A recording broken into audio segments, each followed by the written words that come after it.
United Nations investigators say they have uncovered significant evidence of systematic torture by Myanmar security forces, including beatings, electric shocks, gang rape,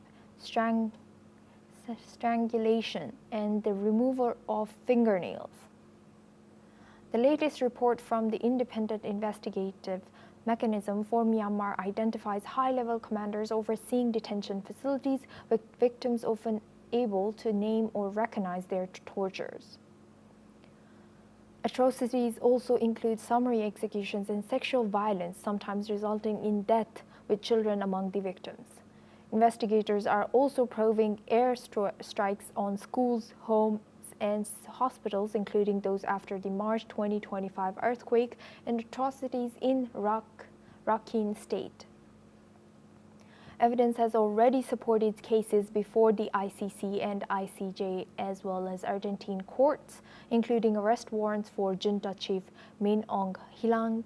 However, UN budget cuts threaten the mechanism's work, with funds for sexual violence research and witness security set to run out this year. Myanmar's military has denied atrocities, blaming terrorists for the unrest. Now we're joined by Shruti Dasgupta. She's an international affairs expert, joins us live from New Delhi. Thank you, Shruti, for joining us today. Good to see you.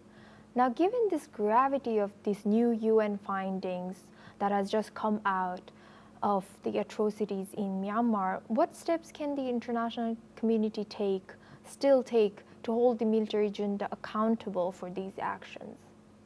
Greetings, Asuma. Thank you for inviting me. I understand that the Myanmar junta regime is already cornered. It is troubled by on all borders. It has a very small sliver of actual land that it actually controls. Towards its northern side, near the border of China, it is facing a lot of attacks from ethnic groups which are armed by China and controlled by China. On the other side, it is facing Arakan groups that are asking for a separate Rakhine state. Out of the 17 provinces in the Rakhine state, there are 15 of them already under the control of Arakan army, an independent body that does not listen to the junta regime.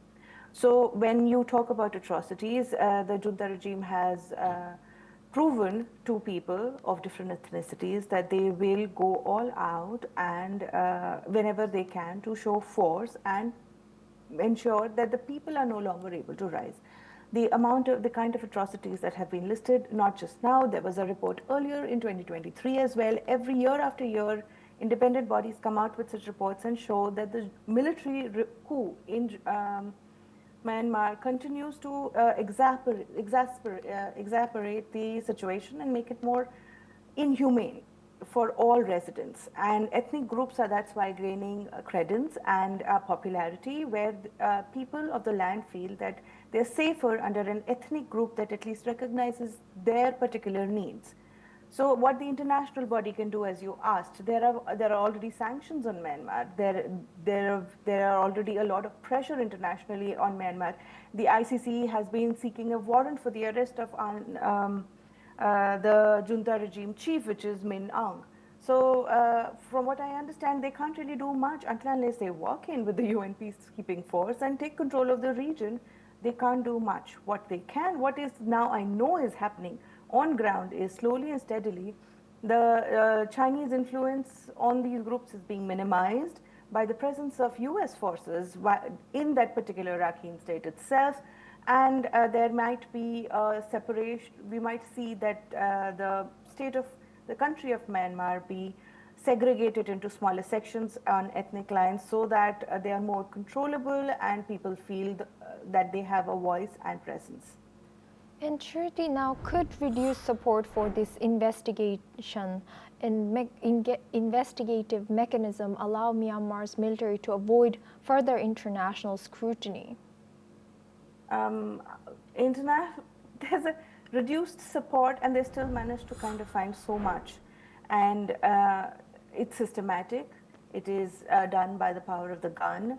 It doesn't really matter whether people believe it's happening or not, and on which particular ethnicity is harmed. There are more than one. There is not just the Rohingyas that are facing that. There are the Buddhists there. There are the Chin tribe there, and the Naga tribes, and India shares a border with all of them, and the porous border, all of this force, all of this brewing aggression flows into Bangladesh and India, and while China, of course, manages to control and arm groups to ensure that its particular mining in Myanmar continues unobstructed. So I don't know how the situation can be changed or moved, or whether the condemnation or the support for any such independent research is going to change actually what is happening on ground.